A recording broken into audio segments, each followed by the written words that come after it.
warahmatullahi wabarakatuh. Perkenalkan, nama saya Siti Arpa dari Prodi IPS 2. Baiklah, di video kita kali ini saya akan menjelaskan atau lebih tepatnya tutorial tentang keterampilan komunikasi verbal dan nonverbal dan tips atau cara memilih dan menyeleksi informasi. Komunikasi verbal. Komunikasi verbal adalah bentuk komunikasi yang menggunakan tulisan ataupun lisan.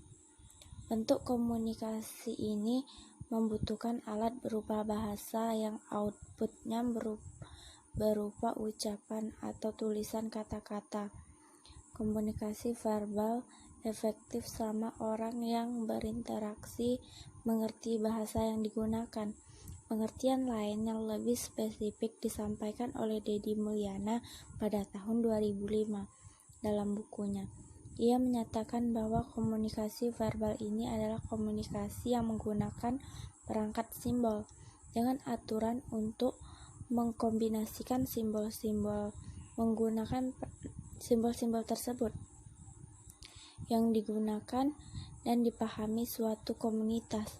Dalam definisi tersebut, ia juga menekankan bahwa simbol dengan aturan ini berupa bentuk paling sederhana dari bahasa. Bahasa verbal juga disampaikan secara lisan maupun tulisan, langsung maupun menggunakan suatu media. Komunikasi verbal melalui lisan dapat dilakukan dengan menggunakan media.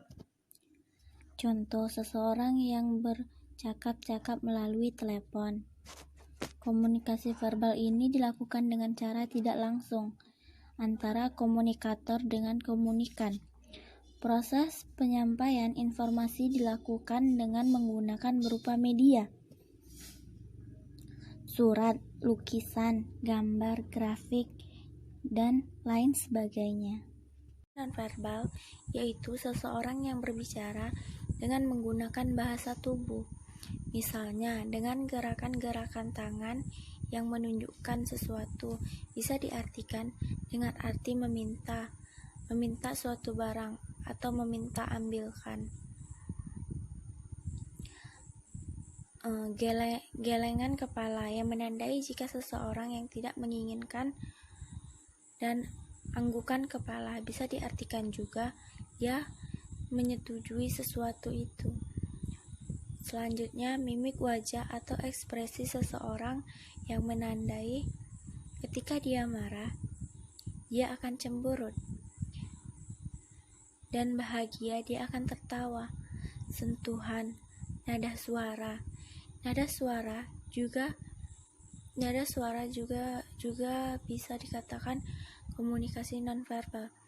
Ketika seseorang marah atau tidak menyukai sesuatu, dia akan menggunakan nada yang sangat tinggi. Selanjutnya, tips memilih dan menyeleksi informasi. Yang pertama, saya akan menjelaskan tentang memilih informasi dengan baik. Menurut Supratman tahun 2010, keterampilan mencari, memilih, mengelola, dan menggunakan informasi merupakan keterampilan yang harus dimiliki siswa sebagai tujuan dan dasar pembelajaran yang harus dikembangkan. Keterampilan mencari, memilih, mengelola, dan menggunakan informasi bertujuan memberdayakan diri serta keterampilan bekerja sama dengan kelompok yang majemuk. Nampaknya merupakan aspek yang sangat penting dimiliki peserta didik yang kelak akan menjadi warga dewasa dan partisipasi aktif dalam era global. Sumber informasi yang begitu banyak di dalam internet, tidak semuanya memiliki kebenaran atau kualitas yang baik. Informasi yang didapat juga belum tentu kebenarannya. Selain itu, mereka hanya menyampaikan begitu saja informasi yang didapatkan tanpa mencoba menelaah informasi tersebut dalam penyampaian dengan pemahaman mereka sendiri.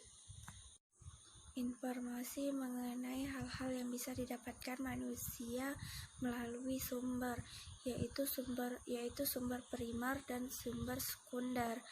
Sumber primer merupakan pihak pertama yang memiliki informasi, baik itu manusia maupun benda.